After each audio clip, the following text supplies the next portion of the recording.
Going through high school, I'll be the first one to admit I was not a guy that liked to bring a book home. I wanted to work with my hands. I was taught to use my hands to build things, and I would recommend that if a kid is going to be going in and wants a solid job, solid career, to consider welding, working with your hands. Nowadays, there are kids hardly going into the trades, but what's going to happen is we're going to need those trades.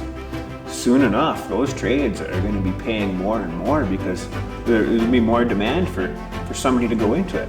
It's going to make a turnaround. The trades back in the day were the ones making the big money, and it'll come back around, I think.